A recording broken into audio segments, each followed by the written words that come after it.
Dr. Corey Babb here. It's a new year, and that means a new opportunity for you to have the best health of your life. I've put together 5 tips and tricks that I think will be helpful in improving your physical, emotional, and spiritual well-being. So come with me and let's get to it. Tip number 5, find your passion. Now, we've probably all heard that saying that if you do what you love, you never have to work a day in your life. And there's some truth to that, more than just being an old wives' tale. A recent article in Psychology Today actually showed that people that do what they're passionate about are healthier, happier, and have an overall better quality of life than those that just kind of go day by day doing what they need to do to survive. So when I say find your passion, I mean find something that you love doing. It could be soccer, it could be cooking, it could be gardening, it could be researching 15th century Renaissance literature, whatever it may be. Find something that you love doing, and your year will be that much better if you can do that as much as possible. Tip number 4, believe in something. And what I mean by that is believe in something that's bigger than yourself, something that kind of surpasses all understanding. You know, whether that's the human spirit, whether that's the divine, whether it's just the majesty of nature, something that is incorruptible and something that triumphs over all of the day-by-day doldrums that we see. You know, if you turn on the news, it looks like the world is just crumbling, you know, beneath our feet. And belief in something that is beyond you, that's beyond your ability to control, has actually been shown in study after study to give a sense of peace and a sense of serenity when it feels like the rest of the world is just one chaotic maelstrom around us. So my 4th tip for you for this year is to believe in something, especially something that's bigger than yourself. Tip number 3, get enough sleep.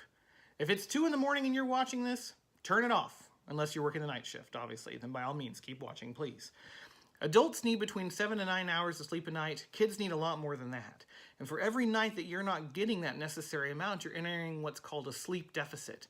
And after time, that sleep deficit leads to the release of a bunch of stress hormones during the day when we don't need them. And those contribute to weight gain, to fatigue, to hair loss, to hormonal problems otherwise. Tons of different things can be attributed to a lack of sleep.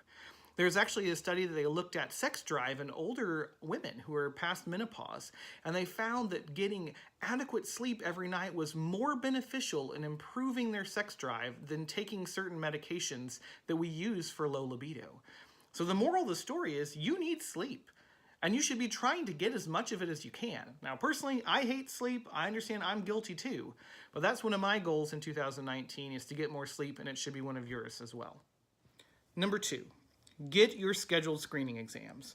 So by that I mean these are tests that are done every year, every few years, that are used to detect early stages of different types of cancers or other diseases.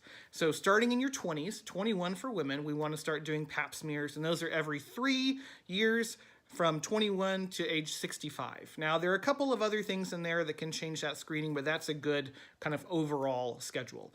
When you hit your 30s, you want to look at your lipids, so your cholesterol, your LDLs, your HDLs, all those things. When you hit 40 for women, we're looking at mammograms. 50 is when we start doing colonoscopies, and then 60 is when we start doing bone density scans for osteoporosis. Now, that's a very broad schedule for screening. Obviously, if you have unique health histories or things in your family that would prompt earlier time periods for those tests, that's definitely something to check out with your primary doctor and to discuss. But that's my 2nd tip, is to get those screening exams. Tip number 1, get your annual visit. Now, if you're a patient of mine, you know that I harp on this probably more than anything else, but preventative medicine is so key in helping your overall health. So for women, we're talking about our Well Woman exam, or our yearly, where we do a full physical, ask you about your reproductive health, potential health concerns, if there are questions about other type of health conditions in your family, things like that, and do a full physical exam. We're looking not only at your gynecologic organs, but also at your entire body as a whole. So looking at your heart and your lungs and your thyroid and so on.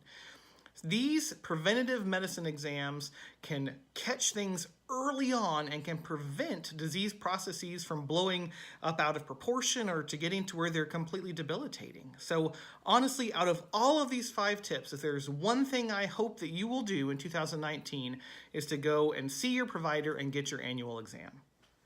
Well, friends, that's it. Those are my 5 tips and tricks to have a fuller and healthier you for the new year. I hope you've enjoyed this video. If you have, please make sure you subscribe and then hit that bell too to be notified whenever I have any new video or new content that I've put on the channel. I'm Dr. Corey Babb. I hope you have a wonderful and happy and safe new year, and I'll see you next time.